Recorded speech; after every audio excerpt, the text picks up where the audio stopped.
আবাস যোজনা দুর্নীতি কাটমানি সহ একাধিক দুর্নীতির বিরুদ্ধে তৃণমূলের পঞ্চায়েত সদস্যের বিরুদ্ধে বিক্ষোভ কর্মসূচি এবং সেখানে গ্রামবাসীদের এমনটাই বিক্ষোভ দেখা যাচ্ছে। ঘটনা দক্ষিণ চব্বিশ পরগনা জেলার সন্দিপুকুরিয়া গ্রামে পঞ্চায়েত সদস্যের বাড়ির সামনে বিক্ষোভ। পঞ্চায়েত সদস্য বাবু আলী লস্কর এবং নাসির উদ্দিন শেখের বাড়ির সামনে বিক্ষোভ।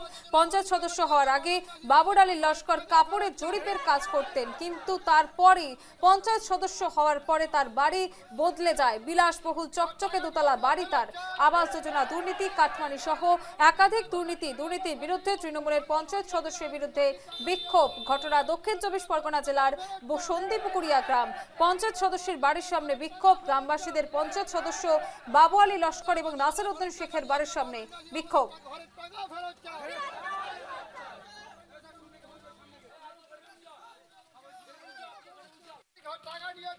আমার নাম কেটে দিয়েছিল।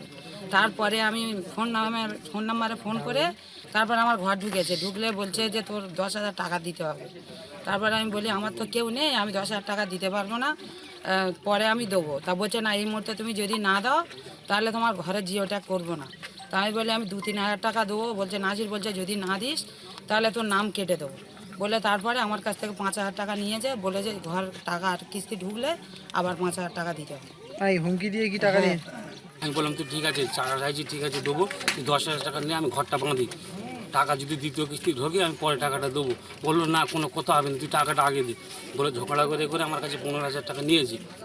আমার টাকাটা আমি ফেরত চাই। আমি ঘর করছি, আমার অসুবিধা হচ্ছে, আমার ঘর এখন কমপ্লিট হয়নি। কে টাকা নিয়েছে? কে? আমার মানে নাসির শেখ, বাবু আলী লস্কর। বাবু আলী লস্কর কত টাকা নিয়েছে? আমার কাছে 15,000 টাকা নিয়েছে। মানে কি এই ঘরের কাজ মানি টাকা নিয়েছে? হ্যাঁ, ঘরের টাকা নিয়েছে আমার। আমি এই ঘরে কাজ করছিলাম, এই এসেছি নিজে মিস্ত্রি পাই না, পয়সা পাই না, 700 টাকা মিস্ত্রি রোজ। এই টাকা আমি ফেরত চাই। মানে কিসের চাপ দিয়েছে? ঘরের টাকা কাটমানি হিসেবে আমার কাছে নিয়েছে, আমি দিতে চাই না, জোর করে নিয়েছে 23,000 টাকা। এই টাকা আমি ফেরত চাই। বাবর আলী এবং নাসির এরা সৌর জামাই মিলে আমার কাছে টাকাটা নিয়েছে। মানে ঘর এসেছে, সেই ঘরের টাকা নিয়েছে? হ্যাঁ, সেই ঘরের টাকা। এই বাবুল আলী কি করে মূলত? বাবর আলী হচ্ছে টিএমসির বুথ সভাপতি। বুথ সভাপতি? হ্যাঁ। আমি টাকা দেবো না বলে আমার মারতে গেছে। আমি যাবো, আমি অক্সিজেন ঢুকেছিলাম তখন। আমি এই লকডাউনের মাঝখানে আমি অক্সিজেন হয়েছিলাম।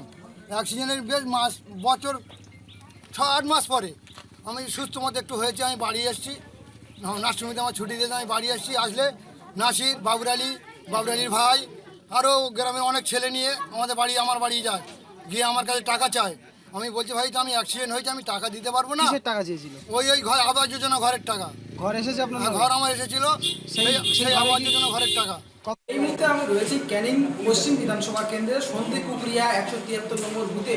আর এই যে তৃণমূলের যে পার্টি অফিস, এই পার্টি অফিসের চিত্রটি আমি প্রথমে দেখাবো। এবং এখানে যে মূল অভিযুক্ত, যার বিরুদ্ধে একাধিক অভিযোগ হচ্ছে, কাটমানি খাওয়ার অভিযোগ, জমি দখল করার অভিযোগ, এমনকি লোকের বাড়িতে গিয়ে মারধর করে আনা। এবং এখানে এই যে পার্টি অফিসে, যে পার্টি অফিসে একটি কারাগার তৈরি করেছে, যেমন আগেকার দিনে কারাগার তৈরি করা হতো, এই কারাগারে এনে সাধারণ মানুষকে মারধর করা হতো। এবং এখানে দেখাবো তৃণমূলের একাধিক যে কাগজ, সেই কাগজ পড়ে রয়েছে এবং তৃণমূলের রিপোর্ট কার্ড, সেই রিপোর্ট কার্ড পর্যন্ত রয়েছে। এবং এখানে যে সামগ্রিক, যে সরকারি সামগ্রী, সেই সামগ্রিক সাধারণ মানুষকে না দিয়ে এখানে ফেলে নষ্ট করেছে। এবং এই ঘরের মধ্যে বেশ কয়েক ঘন্টা ধরে আটকে রাখতো এলাকার বাসিন্দাদের, যারা কাটমানির টাকা দিত না, যাদের জমি দখল করে আনতো, তারা যদি প্রতিবাদ করতো পাল্টা তাদেরকে তুলে এনে এই ঘরের মধ্যে রাখা হতো। এবং এই লাঠি দিয়ে মারধর করারও অভিযোগ উঠেছে। এলাকাবাসীরা এইসব লাঠি দিয়ে মারধর করে এমনটাই এলাকাবাসীরা জানিয়েছে। এবং এই ঘরের মধ্যে দীর্ঘক্ষণ আটকে রাখা হয়, যতক্ষণ না তাদের যে টাকা দাবি করে, যে 20,000 হোক, 25,000 হোক, 30,000 হোক, যে টাকাটা দাবি করে, সেই টাকা যতক্ষণ না দেওয়া হয় তাদেরকে এই ঘরের মধ্যে আটকে রাখা হয়। একটা পার্টি অফিসের মধ্যে কীভাবে এরকম সেল ঘর করা যায়? সেল ঘর থানাতে হয়, আলিপুর বা বারাইপুর কোর্ট আছে, সেই কোর্টে হয়, কি করে পার্টি অফিসের মধ্যে হয়? এটা বড় প্রশ্ন। কিন্তু তবে এই যে এই ঘরের মধ্যে দীর্ঘক্ষণ ধরে সাধারণ মানুষকে বেধড়কভাবে মারধর করা হয় এবং এলাকার যারা মহিলা আছে তাদের বিরুদ্ধে মানে অস্বাভাবিক কথাবার্তারও অভিযোগ উঠেছে এই বাবুর আলী লস্করের বিরুদ্ধে। আর বাবুর আলী লস্কর দীর্ঘ কয়েক বছর আগে তার যে সামগ্রিক এলাকায় যে জোগাড়ের কাজ করতো, এবং তারপর থেকে যখন পঞ্চায়েত সদস্য হলো, পঞ্চায়েত সদস্য হওয়ার পর থেকে তার বাড়ি, দুতলা বিলাসবহুল বাড়ি তৈরি করেছে।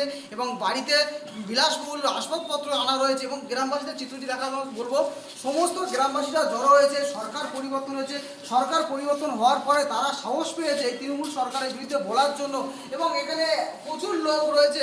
আমি এখানে দেখানোর চেষ্টা করবো গ্রামবাসীরা কিন্তু জড়ো রয়েছে, শুধু গ্রামবাসী না মহিলারাও জড়ো রয়েছে শয়ে শয়ে। এমনই চিত্র সন্ধিপুকুরের 173 নম্বর বুথে, দক্ষিণ 24 পরগনা জেলা থেকে সৌরভ বিশাল।